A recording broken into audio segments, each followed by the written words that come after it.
The last vision in the book of Revelation is the last 3 chapters. And it starts out with the binding of Satan. Satan is bound for 1,000 years. Now, 1,000 years is a symbol for a long period of time. Earlier in the book, he said to one of the churches in the first 3 chapters, you will undergo persecution 10 days.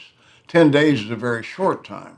It doesn't mean a literal 10 days, and the 1,000 years doesn't mean a literal 1,000 years. Satan is bound in the heart of Christians.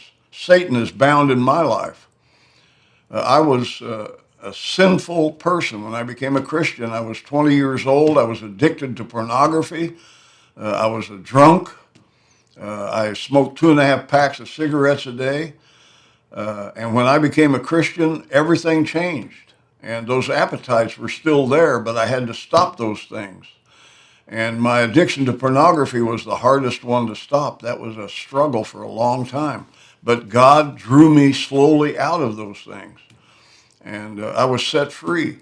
And this is what happens when you give yourself over to God. And, you know, Satan is bound in my life. Satan can't make me buy pornography anymore, can't make me look at pornography on the internet. I know it's evil. I stay away from it. I avoid it. And the same with drunkenness and with the use of cigarettes. I stopped that immediately. I thought I gained about 15 pounds when I quit smoking, about the first 2 weeks, because every time you eat, you want a cigarette, and so you eat more. And I'd wake up in the morning and reach over for a cigarette. Well, the best thing to do when you're addicted to something is let Jesus take it away from you. When Satan is bound in your life, this is the long period that Satan is bound is when the church binds Satan. Jesus himself says in the gospel, you can't enter a strong man's house and steal his possessions unless you first bind the strong man. He's talking about him coming in, casting out demons, and overcoming Satan.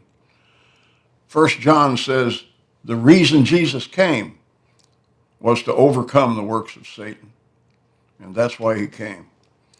So give yourself to the Lord. Look closely at the last 3 chapters of the book of Revelation, and you'll see that God has things set up for us that are going to be greater than we can even imagine. All the symbols of Revelation are to teach us how great God has plans for us in the future. I can't imagine what it's going to be like. Imagine waking up and being like Jesus, being sinless, and being able to live forever. That's our hope.